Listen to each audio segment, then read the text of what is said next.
کاروبار عجیب و باور نکردنی دنیا غزل در کشور پاکستان، رقص وی در محافل مردانه و آبروریزی جدید دنیا غزل در پاکستان. دنیا غزل مصروف چه کاروباری بوده است؟ وی چرا دیگر آهنگ نسرود افشای حقایق و رازهای پشت پرده زندگی دنیا غزل در پاکستان؟ من در این ویدیو پیرامون حقایق همین ماجرا خواهم پرداخت، پس در ادامه با کانال دنیا اینفو باشید.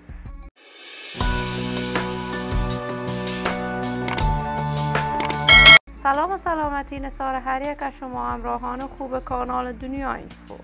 من مروارید عزیزی هستم. برای حمایت از من علامت سابسکرایب را فشار دهید تا بیننده ویدیوهای جذاب و دیدنی کانال دنیا اینفو باشید.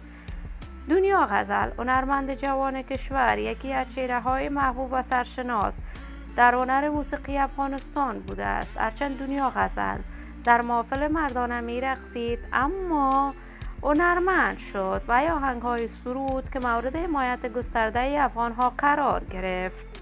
دنیا غزل بعد از آن که هنرمند شد، خواهرش هم آهنگ سرود و آهنگ‌های دوگانه سرودند.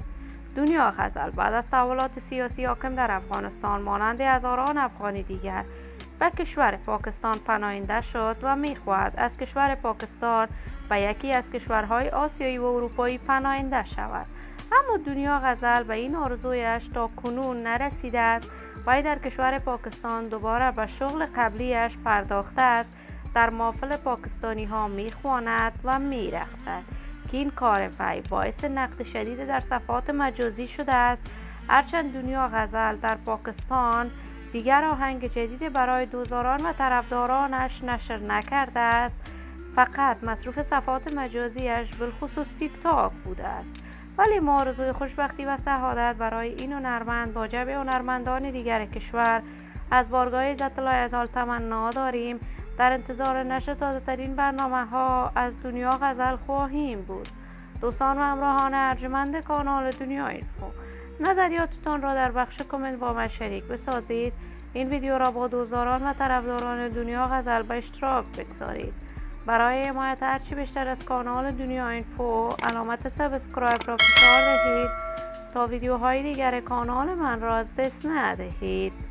تا درودی دیگر تمام شما نازنینان را به الله منان سپرده موفق و کامیاب باشید.